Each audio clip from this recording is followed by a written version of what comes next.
наоборот, больше начала прогрессировать. Это проблема. Ух ты.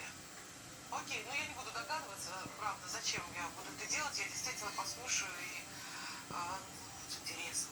Что же это у вас такое? Наши проблемы, так скажем, ближе всех, мне кажется, чреваты. Самое главное, помогли в нашем вопросе. Ну, давайте уже начнем, потому что вы меня заинтриговали. И Эльдар, и Алиса. Вы будете наблюдать за монитором, а Байрам и Азиза, они останутся со мной. Так что же происходит с Азизой? Правда ли перед нами одержимая демон?